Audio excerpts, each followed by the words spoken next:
રાજકોટ શહેર પોલીસની પીસીબી બ્રાન્ચને ગેરકાયદેસર હથિયારોના નેટવર્કને ડામવામાં એક બહુ મોટી અને મહત્વની સફળતા મળી છે.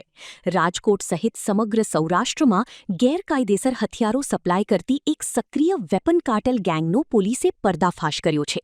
પોલીસે આ ગેંગના 5 જેટલા સાગરીતોની ધરપકડ કરી છે અને તેમની પાસેથી એક બે નહીં પરંતુ પૂરા 16 જેટલા ગેરકાયદેસર દેશી બનાવટના હથિયાર અને 30 જીવતા કારતૂસ કાટીજ કબજે કર્યા છે.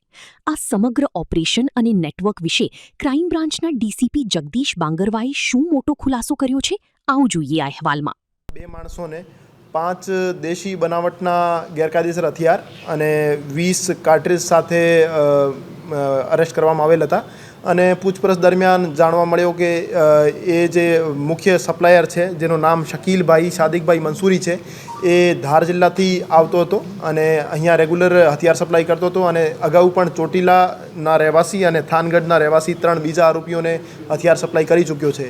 તો એમને પકડીને એમની સાથે જગ્યા ઉપર જઈ અને બીજા 11 હથિયાર અને 10 કાર્ટ્રીજ બરામદ કરવામાં આવેલ હતા. તો આ રીતે કુલ 5 આરોપીઓ પાસેથી 16 ગેરકાયદેસર દેશી બનાવટના હથિયાર અને 30 કાર્ટ્રીજ બરામદ કરવામાં આવેલ છે અને હજુ એ આરોપીઓના 4 દિવસના રિમાન્ડ મેળવી એમની પૂછપરછ કરવામાં આવી રહી છે અને ફર્ધર કઈ જગ્યાએ એમને હથિયાર સપ્લાય કર્યા છે અને કોને આપ્યા છે એ બાબતે ફર્ધર તપાસ ચાલુ છે.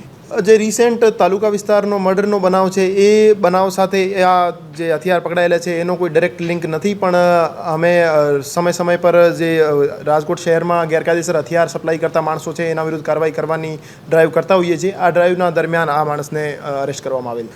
અમારી પૂછપરછમાં આ સામે આવ્યું છે કે છેલ્લા 1 મહિનામાં એને 16 હથિયાર સપ્લાય કર્યા છે, પણ રિમાન્ડ દરમિયાન એની ફર્ધર પૂછપરછ કરવામાં આવશે અને બીજા કોઈ પણ જગ્યાએ એને હથિયાર આપ્યા હશે તો એમની પાસેથી પણ અમે બરામદ કરીશું.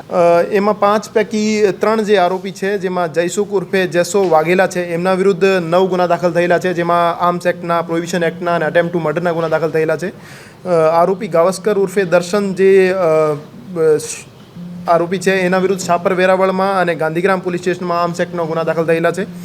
આરોપી પ્રદીપભાઈ કરપડા જે છે એના વિરુદ્ધ પણ ચોટીલામાં પ્રોહિબિશન અને આર્મ્સ એક્ટના ગુના દાખલ થયેલા છે. બીજા જે 2 આરોપી છે એમના વિરુદ્ધ કોઈ ગુનો દાખલ થયેલો નથી. એ મુખ્ય સપ્લાયર જે શકીલભાઈ સાદિકભાઈ મંસૂરી છે, એ ધાર જિલ્લા મધ્યપ્રદેશનો રહેવાસી છે અને ત્યાંથી અમે એમની રિમાન્ડ દરમિયાન એમની પાસેથી માહિતી મેળવીશું કે આ કઈ જગ્યાથી બનાવતા હતા, એક્ઝેક્ટ એનો પાછળનો સપ્લાયર કોણ હતો. પૂછપરછ દરમિયાન અમને શંકાસ્પદ નામ મળ્યા છે, પણ અમે વ્યવસ્થિત પૂછપરછ કરીને જે પાછળની ચેન છે એને પણ અમે અરેસ્ટ કરીશું.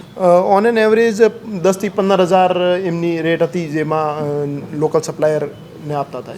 આ બાબતે એની ચોક્કસ કંઈ માહિતી જાણવા નથી મળી કે એમનો કોઈ પર્ટિક્યુલર મોટિવ હતો. એ જ્યાં સુધી અમારું માનવું છે કે પોતપોતાની રીતે ઇન્ડિવિજ્યુઅલ જેને હથિયાર રિક્વાયરમેન્ટ હોય એને હથિયાર આપતા હતા, પણ એ આપસમાં એનો કોઈ લિંકેજ હોય એ હજુ સુધી સામે આવ્યો નથી.